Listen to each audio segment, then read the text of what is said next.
Welcome to writingalong.com. Today's episode is all about not feeling like a confident writer. Lots of people experience this. Lots of writers who are really far into their journeys, is like they've been doing this for a while.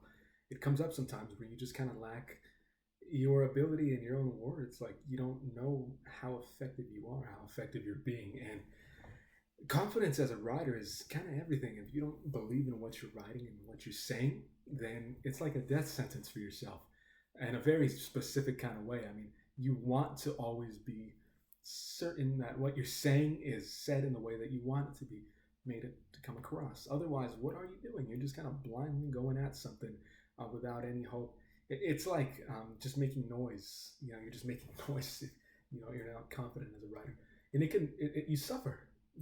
Your ability actually does suffer when you're lacking in it.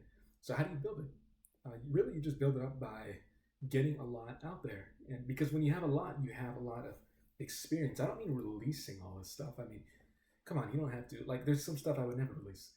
If someone found it, I wouldn't care. I mean, whatever, posthumous publication, whatever.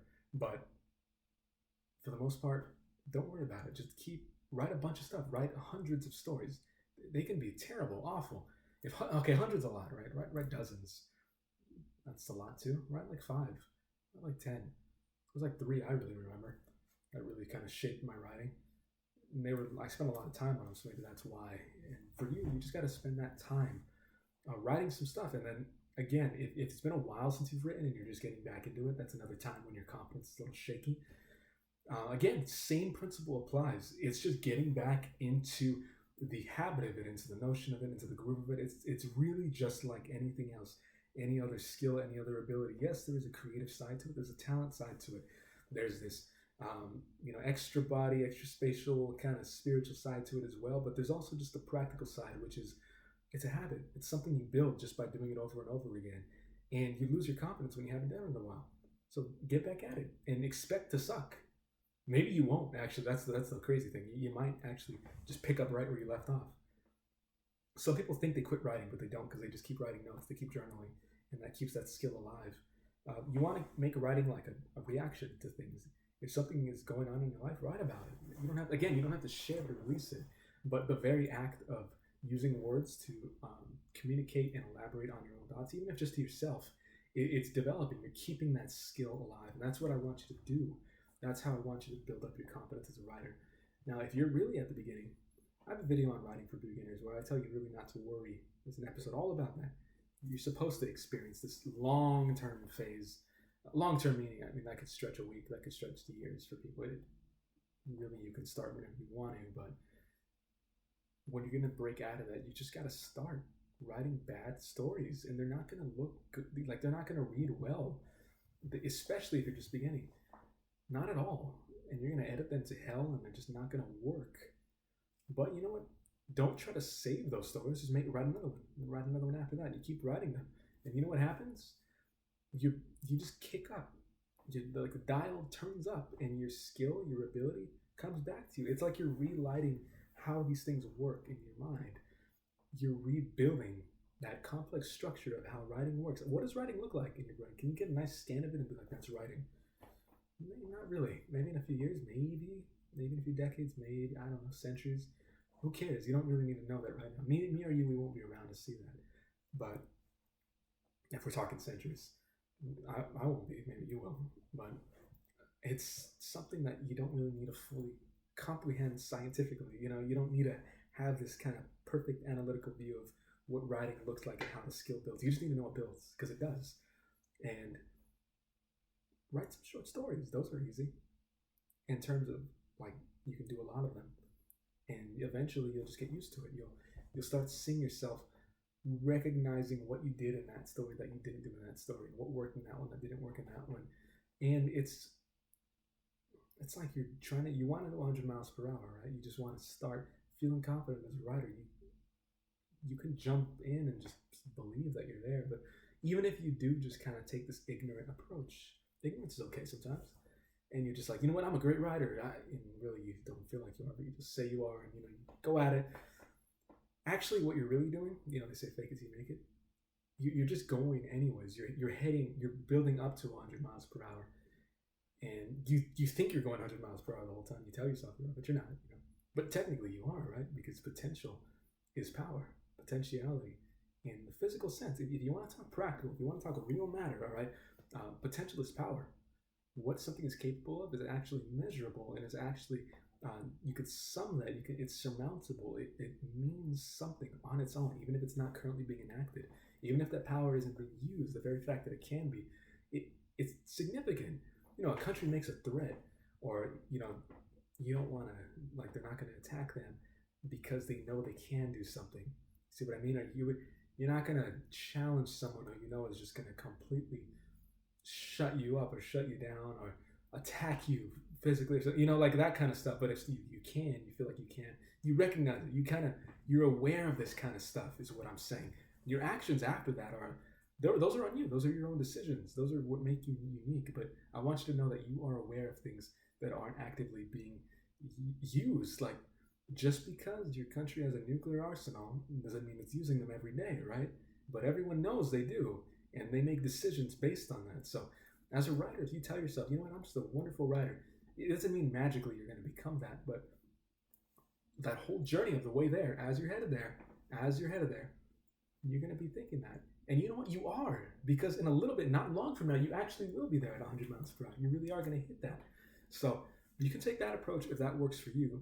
The other approach is just being aware of it the whole time. Like, yeah, I'm building up.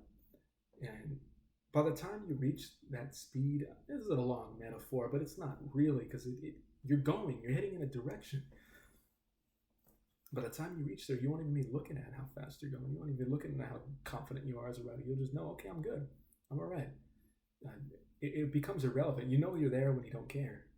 As a writer, that's kind of how it feels in terms of your confidence. You just reach a point where you're like, yeah, I can say what I need to say. I can say what I want to say. I feel all right with it. I don't really think twice about the way I say it. I know why I wrote it that way. And if I don't like the way I wrote it, I'll write it again. Like, as simple as that. That's how it comes to writing. It's not as stressful as you might be making it out to be. A lot of people make it out to be really this, agonizing process. But that's a waste. It's a waste of enjoyment you could have had from your life if you're always like, man, I want to be a writer, but I just don't feel good about it. I don't feel good about my writing. Know that no matter what you do, I don't care who you are, no matter what you do, you write enough, you're going to get good at it. If you write enough and you immerse yourself in something like this kind of content, and just keep at it. Like, I'm talking, watch something like this every day, every few days, once a week or something. Keep it in your mind, keep it active, keep hearing someone talk who is where you want to be in terms of being a writer. And you will reach that point eventually, because you're just, well, they're there, they made it, so I can make it too, and you'll make it as well. I'm here to tell you, I don't, maybe I should make a video on this, episode on this, just specifically this too, but I'll tell you here right now too, there's nothing inherently special about me, right? I'm this person teaching writing. I found a way that works and has worked for others, that's brought them to this place where you feel confident as a writer. But me, myself, this person that you're looking at, these hands, right? This body, everything, who cares? Like, I'm just another human being. It's this inner self inside that I've developed as a writer that has allowed me to reach this place where I can write whatever the hell I want. Someone could tell me to write a speech and perform it like it's somewhere, and I don't care. It's just second nature. I could write a book tomorrow. That kind of, I could, and like, you don't fear it. It's like, that's where you can get to, and there's nothing special you have to have about yourself to be like that. It's just you write enough, you immerse yourself in a writer's world, and in this kind of like, again, from someone who's already there. And you'll get there too. That's how I got here. That is how. If there was a secret, to reveal, that's just really what it is. And eventually you reach there, and you don't even think about it. I don't think about it much. People I know who are there too don't really think about it much. The writers in the past, before us, before any of us have existed, same thing. How do I know? They told me. They told you what? Yeah. Read what they say. A lot of writers leave behind letters. This kind of. I really think if there are a lot of writers still alive, they'd be making YouTube videos, those old ones, because it's a way to convey the things that you're not conveying in your writing, but you want to share to others who are also trying to follow the same path. You leave traces behind, and that's what it is. You engage with those. You hear them, you listen to them, and eventually it settles in. And one day it clicks. You keep going. You keep writing. I guarantee you, I don't care who you are. I'm going to say that again. You can get to that point. You can be that confident writer. You might not feel like you're there again right now, but you can lie to yourself. You can. It's not really harmful. Just be like, tell yourself right now, I'm a wonderful writer. And I'm not saying you're just going to manifest yourself into a great writer and you just become if you say it enough. It's not necessarily that. As writers, I think we like to know a lot of the practical side. We like to know about the nitty gritty, the real stuff. We want that authentic advice that really gets us somewhere. That's not just hopeful and without any purpose. We want the stuff that is explained to us, and we don't want any BS. We just want to be told what works, and this is what works. So write some stories, write some more right now. Yeah, you probably do suck. You know what? But I don't tell it to you to just be a jerk. No, I mean if any writers stopped for a while, it would be hard to get back on. Not hard, but you couldn't just do it instantly. You got to write a story or two.